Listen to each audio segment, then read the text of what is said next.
Bom dia, boa tarde ou boa noite, ouvintes da Palavras em Sala de Aula. Eu, Felipe Seracop, integrante da Palavras Projetos Editoriais, vou apresentar o programa de hoje ao lado de Cibele Lopresti, nossa coordenadora pedagógica, e que já esteve aqui no podcast em uma conversa sobre projetos integradores. Olá, Cibele, como vai? Bom dia. Antes de mais nada, obrigada pelo convite, obrigada pela participação do Beto, por todos aqui para discutir um tema tão pertinente e urgente nesse momento. Obrigada. E nosso outro participante aqui que está com a gente hoje é o Leandro Bernardo, nosso novo integrante da Palavras em Sala de Aula. Tudo bem, Leandro? Oi, Felipe. Oi, Cibele. Tudo bem? É um prazer estar aqui participando do podcast e espero que a gente faça uma ótima conversa daqui para frente. Muito bem. O convidado de hoje é Beto Silva, pedagogo e psicopedagogo, consultor e assessor de projetos na área do livro, leitura, literatura, juventude e inovação educacional. Beto atua em projetos nas áreas da educação, cultura, saúde e assistência social há 15 anos e é criador da página @dedica aos leitores que vi e também a página @dedica aos livros que li. Olá, Beto, tudo bem? Seja bem-vindo aqui. Olá, Felipe. Olá, Cibele, Leandro. Eu que quero agradecer a participação no podcast, dizer o quanto tem sido importante ter podcasts para que a gente possa não só ter acesso aos conteúdos que têm sido criados, né, mas também ter a perspectiva de iniciar diálogos com diversos profissionais que têm nos escutado. Então, também agradeço a participação, né, de todo mundo que está nos escutando agora. É um prazer estar com todos vocês aqui. Certo. Então, Beto, para começar, acho que vale um dado interessante. Segundo a pesquisa Retratos da Leitura no Brasil, de 2016, apenas 56% da população tem o hábito da leitura. E, além disso, a média de livros lidos por ano é de 4,96, uma média consideravelmente baixa.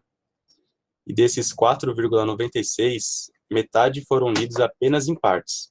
Considerando isso, gostaria de saber por que ler. Qual a importância desse hábito? Ótimo, Felipe. Primeiro, acho que eu queria trazer, né, a importância da pesquisa Retratos da Leitura. É uma iniciativa do Instituto ProLivro, que nessa 5ª edição contou com a participação do Itaú Cultural, e é uma pesquisa que ela traz a possibilidade de muitos profissionais que atuam no campo da área do livro, da leitura e da escrita, a pensarem os seus projetos de intervenção na contribuição e na formação de um país leitor, e, ao mesmo tempo, da possibilidade para que outros projetos que já estão em andamento, eles possam ser revistos, né, pensando as correções de rotas e considerando aí novas estratégias para fomentar a importância da leitura no nosso país. E ela trouxe alguns dados que são muito basilar para a gente pensar o cenário da leitura no nosso país. Então, trouxe alguns recortes aqui que eu acho que é válido para os nossos ouvintes, né, terem acesso a essas informações, que entre os entrevistados, né, da pesquisa, 4% disseram que não sabem ler, outros 19% disseram ler muito, mas ler muito devagar, 13% não tem concentração suficiente para ler e 9% não compreendem a maior parte do que leem. Então, a gente tem um cenário muito interessante para pensar a quantidade de pessoas que ainda não têm ou teve a sua formação iniciada, mas não continuada, né? Uma vez que a gente tem que pensar que o leitor não é, ele vem se constituindo ao longo do tempo, né? Dizer que uma pessoa é leitora, né, eu acho um tanto arriscado, né? Eu, enquanto leitor, venho me constituindo todo o tempo. Agora, quando a gente olha para o nosso país, a gente tem aí muitas pessoas que não tiveram experiências significativas e, portanto, não escolhem a leitura como uma prática dentro da sua rotina, dentro do seu dia a dia. Outro dado muito interessante dessa pesquisa aponta que 82% dos leitores que responderam ela gostariam de ler mais, só que também indicam que a falta de tempo é o principal fator indicado, e entre os não leitores, as principais causas também se mantêm a falta de tempo e o fato de não gostar de ler. E aí eu trago sempre a perspectiva, né, de que quando a gente está envolvido nas narrativas literárias, para a gente se tornar leitor, é necessário que a gente viva inúmeras experiências com os textos e com os livros literários. É a partir dessas experiências que a gente vai tomando gosto e tornando a leitura um ato dentro do nosso dia a dia. E um outro dado para finalizar e a gente retomar suas perguntas, Felipe, aqui, é dos dados em relação ao uso das bibliotecas, né? A gente vive em um país onde hoje, com a universalização do ensino, a gente tem a predominância de muitas escolas, não do jeito como a gente gostaria, ainda a gente precisa construir, né, mais escolas em diversos lugares, mas é nesse equipamento que a maioria das pessoas tem o seu primeiro acesso ao mundo da leitura, né, por meio dos professores que desenvolvem práticas pedagógicas, né, organizando aí, dentro da rotina escolar, momentos em que exista a possibilidade da garantia do acesso ao livro e também da garantia das práticas de leitura. Mas quando a gente olha para além dos muros da escola, então a gente precisaria ter, dentro das comunidades, outros equipamentos que pudessem garantir a continuidade da formação dos nossos estudantes, de todas as pessoas do nosso país. E aí, quando a gente olha para as bibliotecas, esse é um equipamento que ainda está muito fragilizado dentro aí de muitos territórios, e aí na pesquisa aponta que apenas 17% da população brasileira frequenta bibliotecas, escolares ou públicas, sempre ou às vezes. E a maioria das bibliotecas, do uso das bibliotecas, são para pesquisar ou estudar. E 33% só aponta que são, as pessoas vão até esses espaços para ler livros por prazer. Então, a gente tem aí um dado que, para mim, me retoma muito a minha relação enquanto leitor, né? Eu não nasci numa família de leitores. O objeto livro dentro de casa, ele passou a existir na medida em que meu irmão mais velho ingressou para a escola, e foi nesse contexto que ele teve acesso à sala de leitura e ele teve a oportunidade de trazer livros para dentro de casa e compartilhar com nós, seus irmãos, né? E nesse sentido, a minha mãe resolveu comprar as famosas enciclopédias, né? E todas as vezes que, na ausência de pessoas que tinham a informação, eu me recordo de minha mãe dizer que vá para a enciclopédia, porque é lá que mora o conhecimento. Então, foi nesse lugar que eu entendi a importância do livro também. Já com meu irmão, ele trazia livros para dentro de casa e, na maioria das vezes, eram livros literários. Então, foi quando eu começo a ter a minha relação com alguém que lia as histórias para mim. Então, para mim foi muito potente pensar nessa minha relação e nessa minha constituição enquanto leitor, porque depois eu entro para a escola e passo a acessar a sala de leitura e conhecer inúmeros profissionais, né, todos os meus professores, que também eram apaixonados por textos literários. Depois disso é que eu vou acessar as bibliotecas e, como bem diz a pesquisa Retratos da Leitura, né, eu só fui até as bibliotecas diante das demandas dos meus professores para as pesquisas escolares, né? Eu não fui até a biblioteca para buscar livros, até porque eu sou de São Mateus, do extremo leste de São Paulo, onde equipamentos de cultura são muito escassos, e as duas bibliotecas mais próximas estavam ali em torno de 1 hora e meia da minha casa. Então, foi dentro da escola de fato que eu tive acesso a esse mundo da leitura.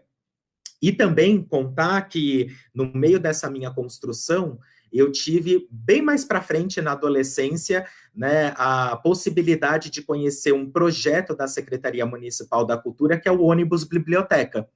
E foi o primeiro projeto que mais se aproximou da minha realidade, né? Então, era nesse ônibus que eu comecei a pegar livros emprestados e ser acompanhado por bibliotecários que também tinham muita familiaridade com o acervo e também tinha uma trajetória enquanto leitor muito significativa.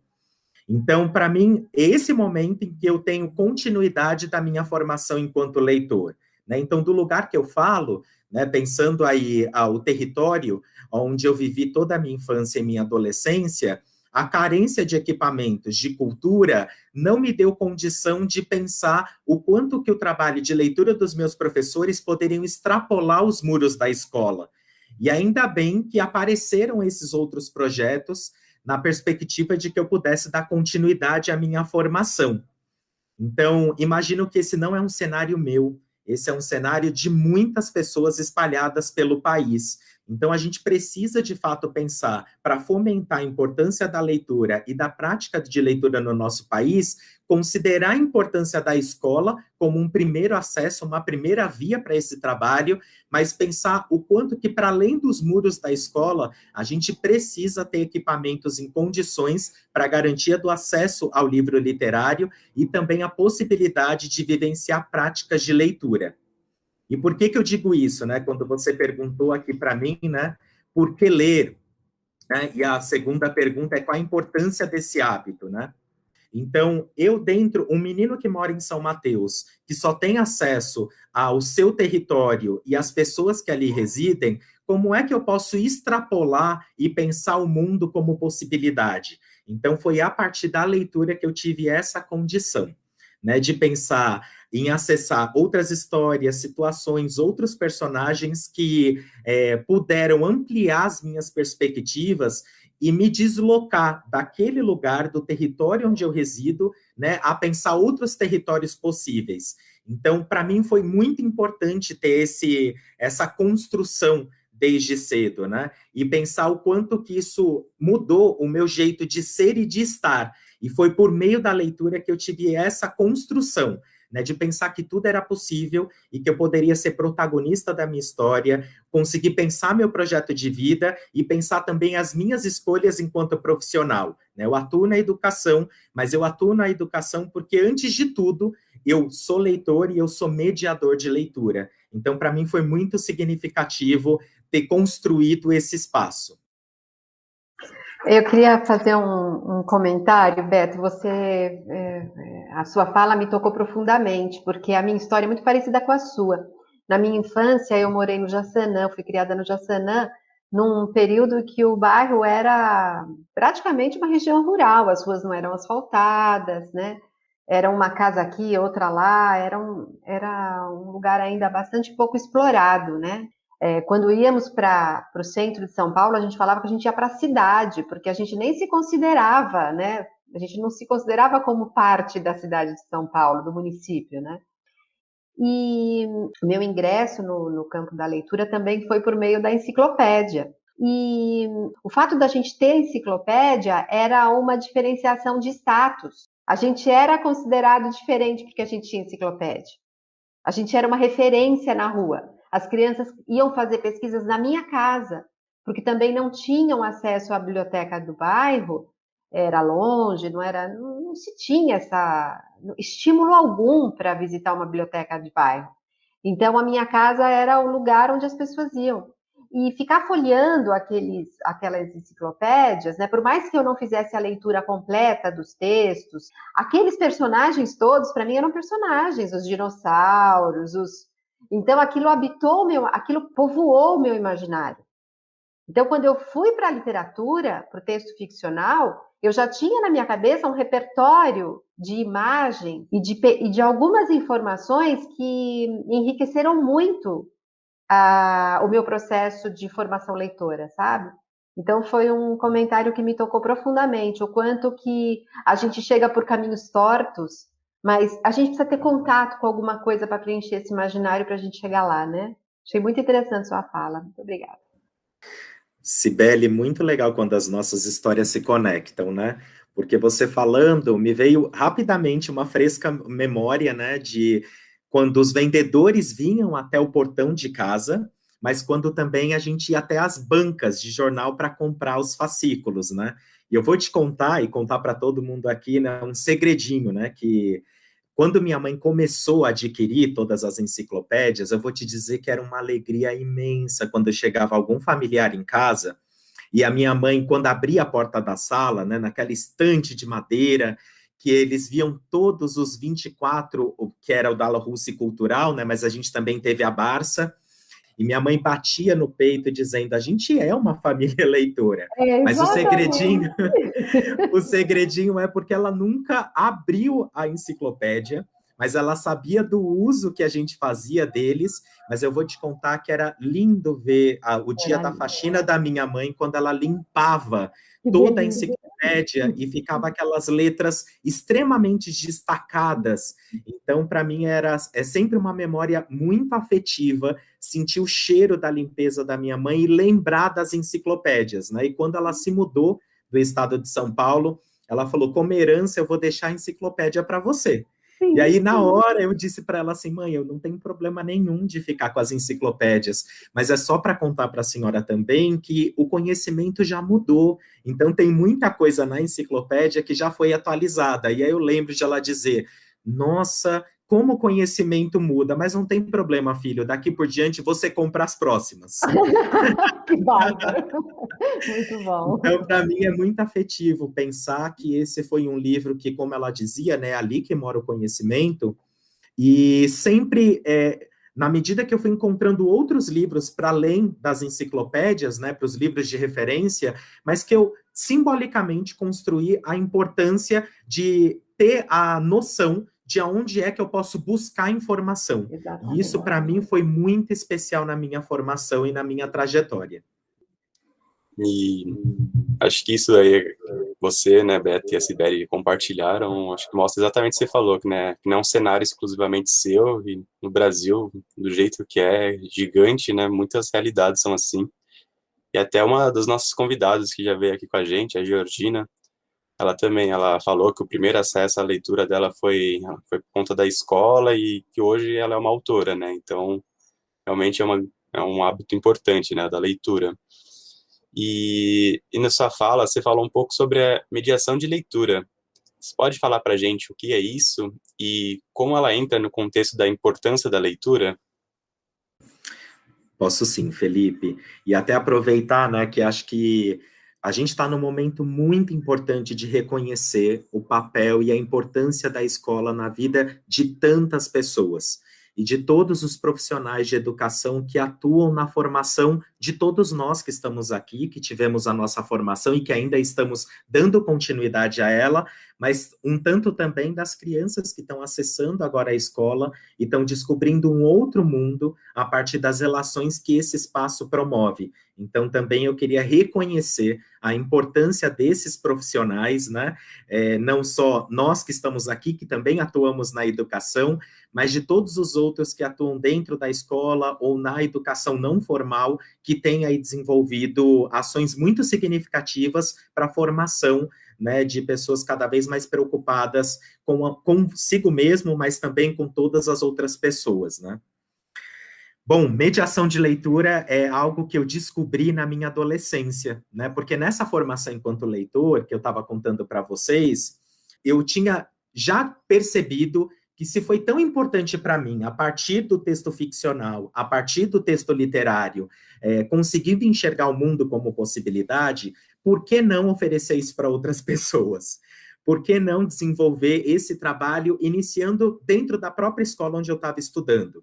Então, eu, junto à professora da sala de leitura, a gente criou um projeto de intervenção com as crianças pequenas, né, as crianças das séries iniciais, né, dos anos iniciais hoje, e eu organizava no meu contraturno da escola, separava um acervo de livros e entrava junto a ela na sala de leitura ou até na sala convencional, né, da escola e oferecia os livros para essas crianças. Né? Então, a minha situação enquanto mediador de leitura se constitui nessa perspectiva de ofertar aquilo que foi muito potente e importante para a minha vida, né? Aí a escola começou a divulgar essa ação que eu estava desenvolvendo, né? E a gente descobriu um projeto chamado Mudando a História, um projeto realizado pela Fundação Abrinq, que consistia no engajamento de jovens a atuarem e intervirem na sociedade de forma positiva. E o modo como isso era feito era a partir da leitura. Isso eu tinha 13, 14 anos de idade, né? E aí eu descobri esse projeto e reencontrei inúmeros outros jovens que estavam dentro do estado de São Paulo e para fora dele, que também realizavam um trabalho de mediação de leitura. Então, para mim, foi muito potente encontrar minha tribo, né? Saber que tinha outras pessoas que desenvolviam também essa ação. E esse foi um projeto que me deu condição de viajar pelo país, também formando outros jovens como mediadores de leitura, porque a ideia sustentável desse projeto que é um projeto que ele não é feito para o jovem, mas ele é feito com o jovem. E aí, por isso, a gente andava por vários estados, né, em várias cidades, formando novos mediadores de leitura para que eles pudessem atuar dentro das suas comunidades. Então, é nesse quesito que eu trago um pouco a minha experiência antes e depois do Mudando a História, que eu entendi, de fato, a importância dessa iniciativa, considerando a mediação de leitura como uma prática de incentivo à formação de leitores, só que leitores de textos literários, e a gente pressupõe no trabalho de mediação 2 objetivos que eles são basilares para o seu desenvolvimento e para a sua implementação.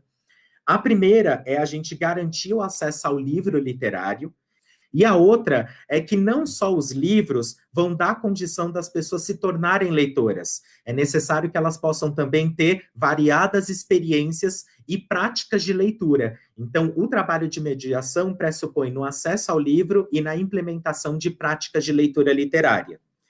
Também porque mediação de leitura, ela está em volta da perspectiva de trabalhar com a cultura escrita. Então, o papel do mediador de leitura é oferecer os textos escritos do livro literário. Então, o meu papel é emprestar a minha voz para que os livros possam falar.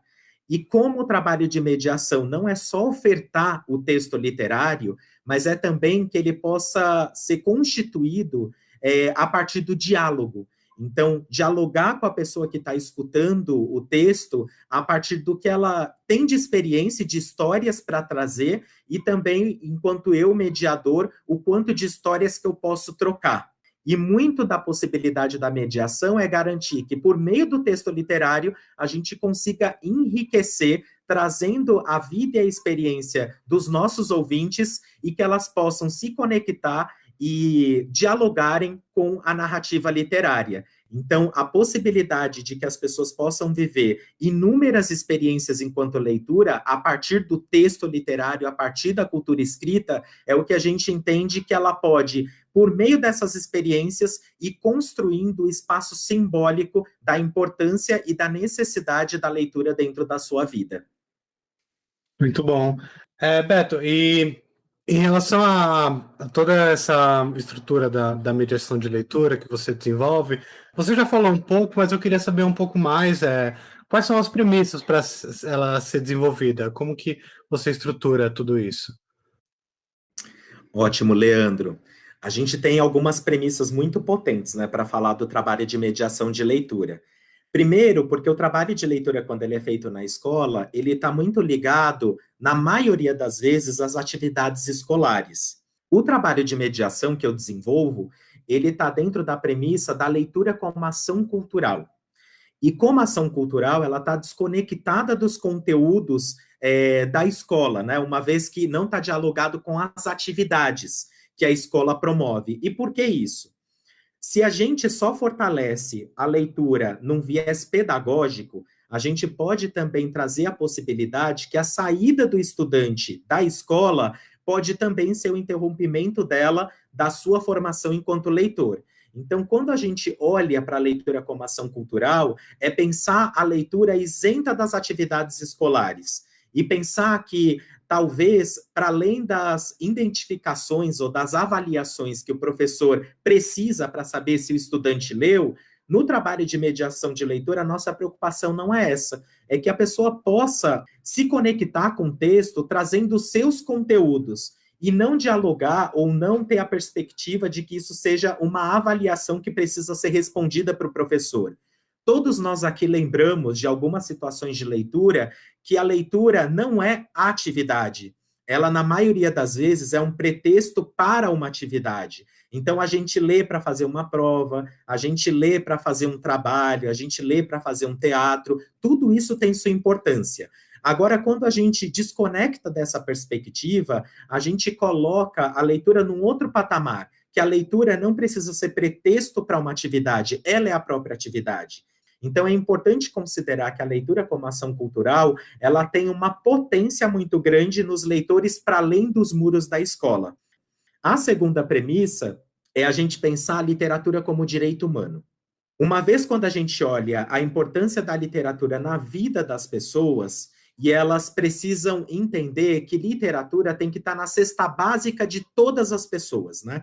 Se a gente for pensar o que é importante para uma pessoa viver, e eu gosto muito de um teórico chamado Evelio Cabrejo Parra, né, que ele tem uma fala que para mim é muito importante, né, que as pessoas precisam de leite, carinho e linguagem, né? Leite porque é necessário as pessoas se alimentarem, carinho para elas se fortalecerem emocionalmente e linguagem para elas descobrirem como o mundo é composto por palavras e como as nossas relações perpassam por elas. E aí, no campo da linguagem, de novo, a gente está falando da potência do trabalho de leitura, que quanto mais a pessoa tem repertório, mais ela consegue lidar com as adversidades. Então, essa é uma outra premissa muito potente também, né? Entender a literatura como direito humano. Outra premissa importante é a seleção dos livros e a disponibilização do acervo, né? Então, a gente pode ter públicos distintos, mas é necessário que a gente possa conhecer esse público que a gente está atuando e descobrir que temáticas, que conteúdos que fazem eles brilharem os olhos, para fazer as conexões com os livros que a gente pode oferecer. Então, o papel do trabalho de mediação de leitura e do mediador é também ter ali um repertório de livros para oferecer para as pessoas que vão participar da sessão de mediação. Outra premissa importante é a organização do espaço, que a gente possa pensar um espaço que seja acolhedor, que ele seja convidativo, que os livros estejam dispostos nesse lugar e que quando a gente trabalha com a organização do espaço físico da mediação de leitura, é importante que a gente leve em consideração o público que a gente está atuando. Na escola tem a sala de leitura. A gente entende que a leitura ela é transversal a todos os componentes curriculares da grade curricular ou da organização e da composição curricular da escola. Agora, se ela é tão importante, por que na verdade, a gente não tem livro em todas as salas, né? Agora, é importante sinalizar que quando não tem, é necessário demarcar um espaço e lutar para a garantia dele. Então, a sala de leitura é importante para garantir a necessidade e a importância do trabalho de leitura dentro daquele equipamento escolar. Agora, para além disso, como eu falei, tem as bibliotecas, tem os outros projetos de intervenção, né, que focam no trabalho e na formação de leitores.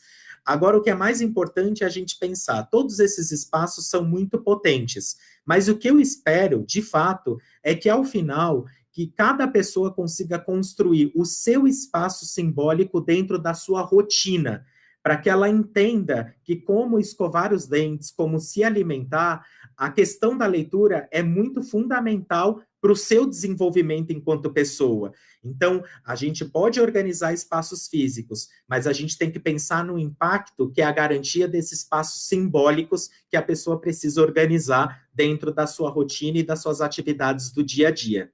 Outra premissa importante que a gente já falou é que o trabalho do mediador e da mediação não é que a gente possa apenas oferecer os textos, mas que a gente possa construir uma relação dialógica, né? E eu sempre gosto muito da imagem de que quando o mediador ele abre o livro, ele abre a possibilidade que o recheio dessa história seja complementada com as histórias que tanto eu, enquanto mediador, tenho, quanto as pessoas que estão nos escutando.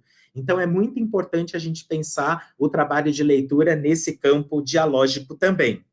E uma outra premissa que eu diria que ela é mais focada aos públicos é a gente conseguir construir espaços, a seleção do acervo, a nossa atuação, considerando os diferentes públicos que a gente pode vir a atuar.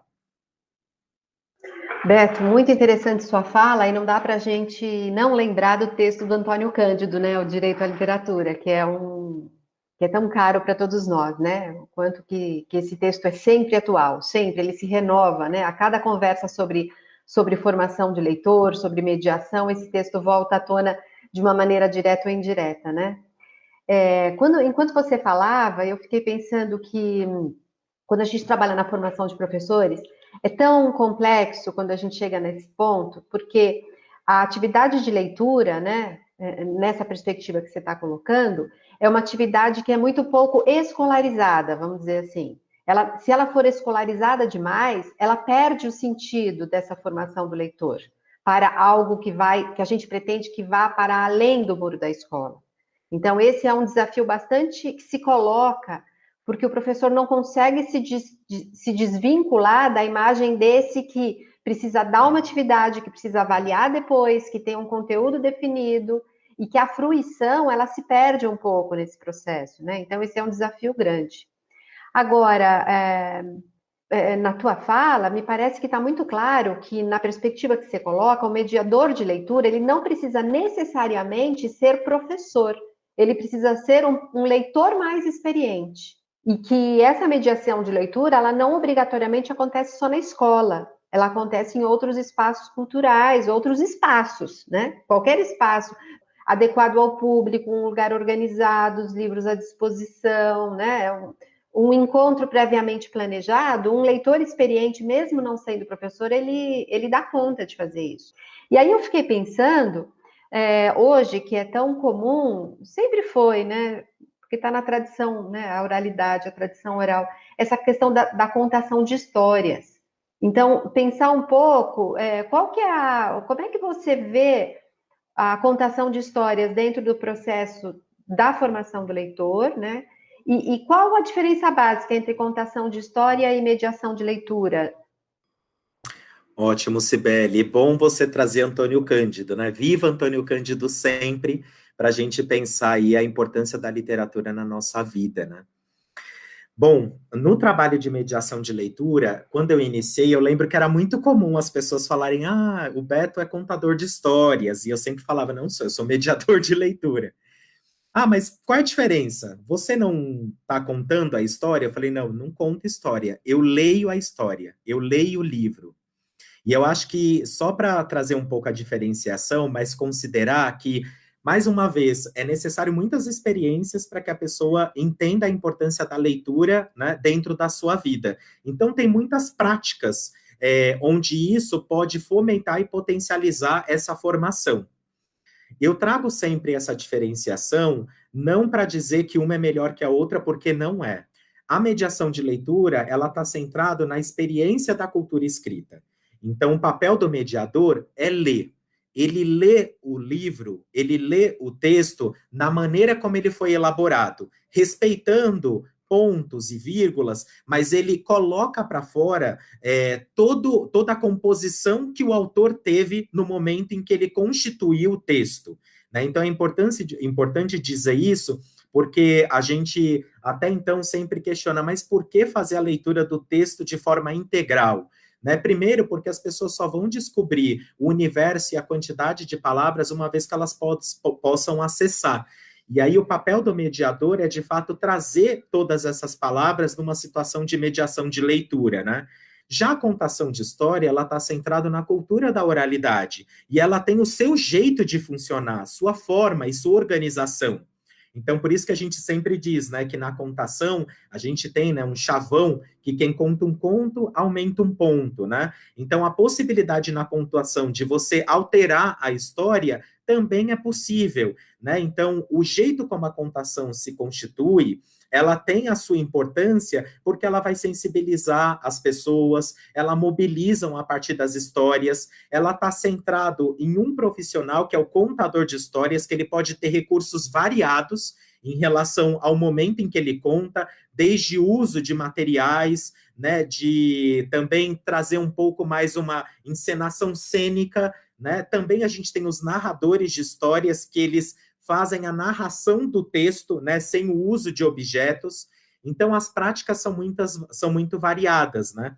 Agora, é importante pensar, o contador conta a história, o narrador narra a história, o mediador lê a história, ele lê o texto. E acho que só nessa diferenciação a gente consegue clarificar um tanto dessa diferenciação que tem nas diferentes práticas de formação, né, de pessoas cada vez mais envolvidas com as histórias.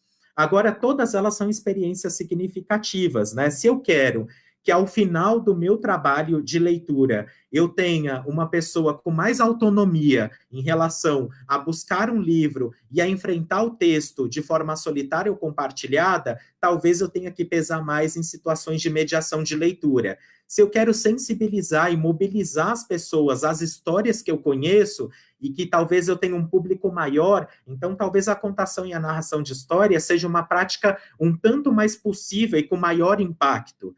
Então é só para considerar que elas têm, todas elas, a sua importância, mas elas vão alcançar objetivos e resultados diferentes. E aí eu espero cada vez mais que as pessoas que estão numa situação de mediação de leitura, para além da minha atuação, consigam se conectar com as histórias por meio desse objeto. Muito bom, muito boa a sua fala, muito obrigada, muito esclarecedora.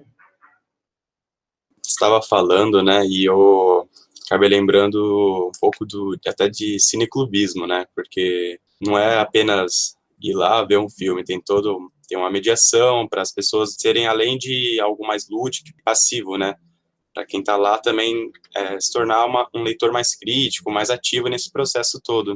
E eu queria também entrar na questão do papel do professor. Qual que você acha que é o papel do professor na escola, nesse apoio e desenvolvimento do hábito da leitura? E como a mediação da leitura entra nessa relação entre professor, estudante e a prática da leitura?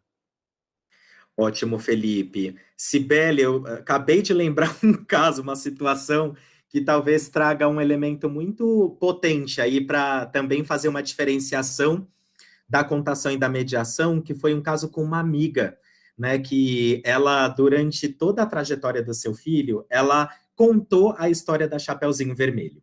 E aí, quando ele entrou na escola, a professora resolveu ler o texto da Chapeuzinho Vermelho.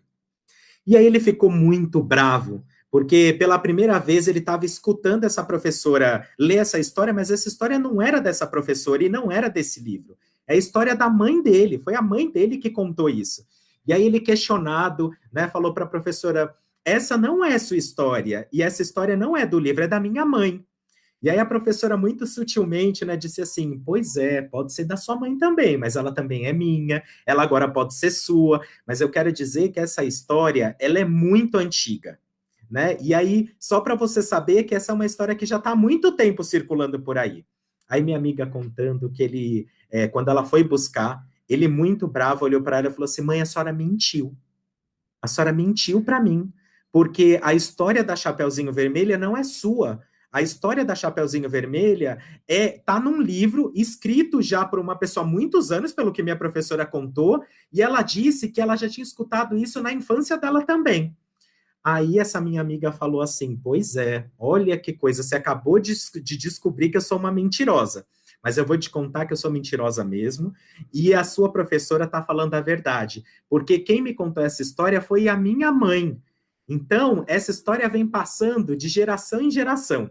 Aí, mais bonito foi a classificação dele em relação às histórias de livro, né? E as histórias que são as contações. Toda vez quando a mãe dele ia contar uma história e não ia ler, ele terminava perguntando para a mãe, mãe, essa é uma história de boca ou de livro? Então, é muito bonito. Que lindo isso! É muito bonito você pensar que as crianças conseguem diferenciar o jeito como essas práticas podem ser desenvolvidas, né? E me veio logo essa memória muito quentinha, né? E trazer também para as pessoas que estão nos escutando, que quando elas variam as práticas, as crianças estão observando o modo como é feita, mas é importante que a gente possa trazer informações para que elas consigam consolidar essas aprendizagens de diferentes práticas de leitura. E isso tem correlação exatamente com o que o Felipe falou do professor, né? Porque o professor acaba sendo também um leitor e a contação de histórias acaba fugindo um pouco disso, acaba criando novos ambientes, exatamente porque a gente está falando até agora de abrir para fora da escola, né?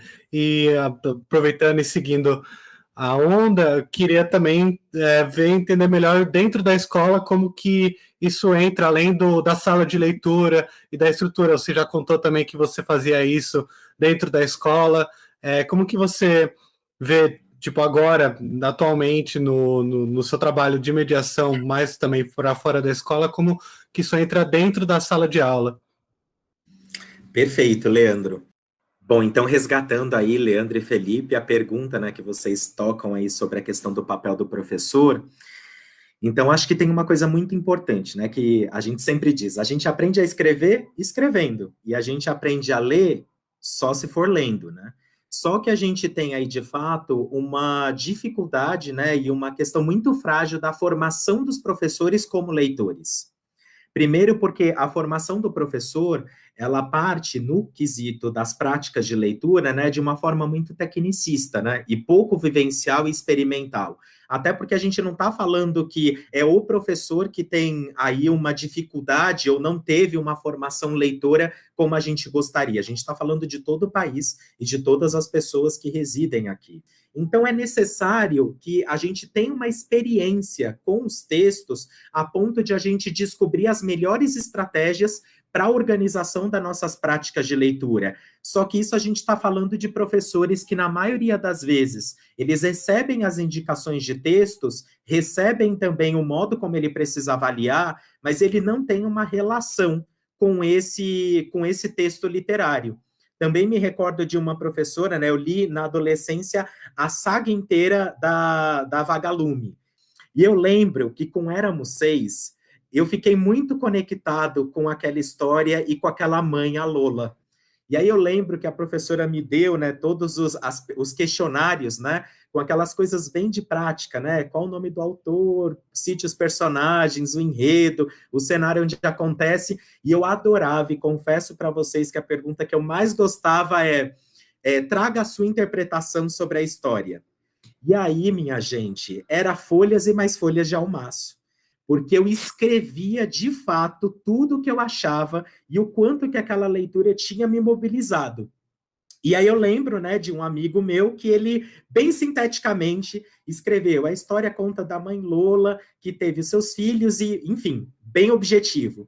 E eu lá com as minhas folhas de almaço, tecendo muitas coisas. E aí no final, né, a professora avaliou e ela deu a mesma nota, tanto para mim quanto para o meu amigo.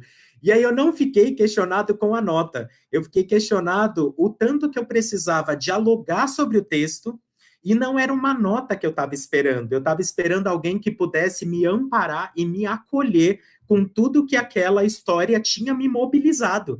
E eu estava pronto para dizer assim, eu preciso conversar sobre a Lola e conversar sobre essa história, e vocês não podem fazer isso comigo. Aí eu lembro que a professora, na época, disse para mim, né, olha, esse é um livro que eu não li. Aí eu falei, como é que você oferece um livro que você não leu? E aí foi aí que eu percebi também da fragilidade de alguns professores que eu tive que, de fato, não tinham uma relação com a leitura. Então, isso para sintetizar e dizer que a importância de aquilo que a gente faz tem que ser uma experiência que nasce de dentro. Né? Não dá para a gente dizer, né, faço o que eu digo, mas não faço o que eu faço. Né? A gente tem que parar com esse jeito de trazer as orientações no campo superficial e entender que, com a vida dos nossos estudantes, tem muito mais coisa que talvez eles queiram trocar e queiram compartilhar, né? Então, isso é importante a gente pensar na formação dos nossos professores, não como mediadores de leitura ou como promotores da leitura, mas que eles possam primeiro se encontrar enquanto leitor. E aí, um último dado, né, que agora, com o Retratos da Leitura, aparece pela primeira vez, né, que os incentivadores da leitura, né, na maioria das vezes eram as mães, né, ou pessoas do sexo feminino, e agora apareceu o professor em primeiro lugar, com 11% dentro dessa pesquisa. Então, a gente está com a oportunidade clara, né, de entender se são os professores que, de fato, são os grandes incentivadores e a escola é uma primeira via de acesso ao mundo da leitura, é necessário garantir a formação desses profissionais. Né? Depois segue a mãe ou o pai. E aí a gente pensar no trabalho do professor, encontrando as famílias das crianças, o adulto responsável por elas, a também darem potencialidade a essa formação das crianças, dos adolescentes, ou enfim, das pessoas leitoras em nosso país.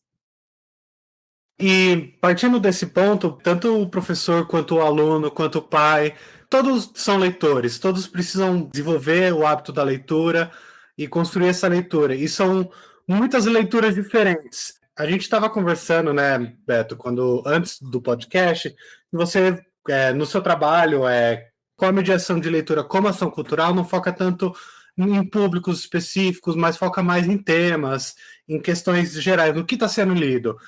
Mas fiquei matutando aqui enquanto estava tendo essa conversa, que, querendo ou não, acaba tendo uma diferença em relação ao que é lido ou como é feita essa leitura para cada tipo de pessoa, para cada público. Para um professor é uma coisa, para um estudante do ensino fundamental é outra. Eu queria entender direito, mais ou menos, como que funciona isso, tanto para a questão etária, mas também quanto para a questão de realidade social. Você também citou a questão, por exemplo, que você morava no extremo leste de São Paulo. Como que é essa diferença de quem mora no centro, por exemplo, e quem mora numa região periférica, que não tem tanto acesso a essa leitura? Você conseguiria traçar um panorama, mais ou menos, de como funciona, considerando todas essas diferenças? Posso sim, Leandro. Acho que primeiro trazer, né, uma perspectiva muito interessante do trabalho de mediação, né, que na maioria das vezes quando a gente fala do trabalho de mediação, normalmente as pessoas pensam, mas como é então de fato a configuração para o trabalho com as crianças, para os adolescentes, para os adultos, né? Eu diria que no trabalho de mediação essa diferenciação se dá pela escolha do acervo, né? Acervos que estejam mais conectados com essas pessoas. Mas eu também posso dizer que no trabalho que eu tenho feito, né, em diferentes instituições, para além das escolas, né, eu tive a oportunidade de atuar dentro de vários SESCs da cidade de São Paulo e para além da cidade de São Paulo, e ocupar também, com trabalho de leitura, praças, parques públicos, né, comunidades que a gente sabe que o trabalho, a questão social pega muito nesses contextos, né, que são mais periféricos. Mas eu sempre gosto de dizer que quando eu levo livros para todo mundo, né? Então eu levo o livro para todos, né? Que as histórias ali possam se conectar com as crianças, com os adolescentes e com os adultos. É claro que a gente, olhando os livros, tem as suas diferenciações, né? De acordo até com o mercado editorial, quando ele legitima, né? Para que público serve, né? Ou é pensado aquele objeto. Mas no trabalho de mediação eu tenho descoberto coisas muito incríveis, né? Porque, de fato, quando eu vou para os adultos, eu fico bem impressionado com a quantidade de adultos que não querem ler os livros que são ditos a eles, né? E aí eu proponho outros livros, como, por exemplo, os livros infantis. E é muito comum, né? Eles falarem, mas isso é um livro para as crianças. E eu digo, não, isso não é livro para criança. Isso é livro para qualquer pessoa. Porque a gente, por mais que tenha esse recorte editorial de livros para crianças, adolescentes e adultos, na verdade, a gente tem que também reorganizar o nosso jeito de pensar. Porque o livro para criança, ele é pensado para a infância. E a infância tanto fala com aquela criança que está vivendo isso muito mais fortemente, mas ela pode revolver a infância do adolescente que escuta e também do adulto. Então, livros, eles são feitos para qualquer pessoa. Então, o meu papel enquanto mediador de leitura é oferecer livros que se conectem com as pessoas, né? Que elas possam se sentir contempladas, né? Ou que elas possam se verem naquela história, descobrirem uma verossimilhança com aqueles personagens e com aquela situação. Então, para mim foi muito significativo, pegando a questão do contexto social, que eu atuei num projeto chamado Criança Fala, no Glicério, né, que está no centro de São Paulo, mas é uma região que carece de muitas políticas ali, diante da situação e do cenário que aquelas pessoas vivem, né? E o meu papel era entrar dentro dos cortiços, onde cada corredor poderia ter de 10 a 15 famílias, e cada família vive dentro de um único quarto.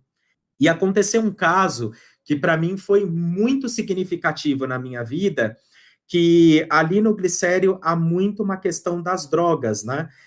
E por outro lado, você tem aí os embates que tem com a polícia, né? E aí eu estava dentro de um desses lugares, né, começando o meu trabalho, e aí as crianças me puxaram para dentro de uma dos quartos, né, da casa deles, e falou, tio, corre porque a polícia chegou. E aí eu entrei debaixo da cama enquanto estava acontecendo um tiroteio. E aí as crianças que estavam ali, eu extremamente desesperado, pensando o que eu vou fazer, será que eu saio vivo daqui? Que horas que isso vai acabar? E aí uma criança virou para mim e disse assim, tio, isso vai passar, acontece muitas vezes aqui. Vamos aproveitar e vamos continuar lendo o livro. E eu fiquei lendo para eles ali embaixo da cama, enquanto as coisas estavam acontecendo para fora ali do espaço onde eles vivem. Então, para mim, foi muito importante ter visto essa situação, porque, de fato, quando a criança pede para que eu leia o livro, é um pouco para se desconectar daquela situação, que é tão real para eles, né? E que acontece muitas vezes dentro do dia a dia da vida de cada um deles. E, por outro lado, né, eu fiquei pensando que eu estava com um grupo de crianças de diversas faixas etárias. E teve um que falou, de novo esse livro? Eu não quero escutar ele de novo, eu quero escutar um outro. Aí essa criança que sugeriu falou assim, não tem problema, a gente lê esse e depois lê o seu. Você vai ter que gostar do meu e eu vou ter que gostar do seu. E aí eu fiquei pensando, é esse o lugar de diálogo? É essa construção que a gente precisa fazer? É aprender a negociar. Uma vez que a gente está num contexto em que está todo mundo na mesma situação, vamos aproveitar esse momento. Então, esse foi um caso muito, muito especial para mim, para pensar que o livro ele precisa ser negociado e compartilhado com todo mundo e cada um vai aproveitar a sua maneira.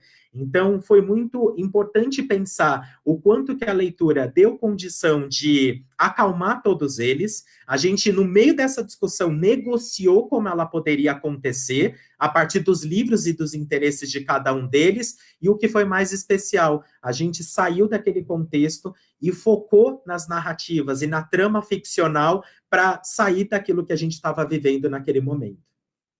Nossa, Leandro, Beto, uma experiência riquíssima, né? Que o seu depoimento é muito tocante mesmo e materializa, concretiza para a gente a ideia de comunidade leitora, né?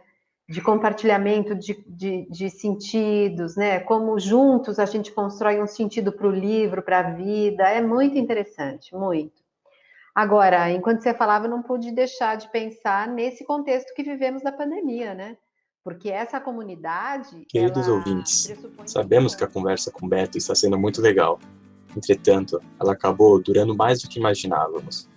Para isso, vamos dividir esse nosso bate-papo com Beto em 2 episódios, assim nenhum fica muito comprido para se escutar. Convidamos vocês para seguirem a Palavras Educação nas redes sociais, Facebook, Instagram e Twitter. Assim vocês podem acompanhar as novidades da editora e os novos lançamentos que estão por vir. Não se esqueçam também que nossos podcasts estão disponíveis no Spotify, no YouTube e no SoundCloud. Eu sou Felipe Seriacopi e nos encontramos na segunda parte de nosso episódio sobre mediação de leitura. Até mais!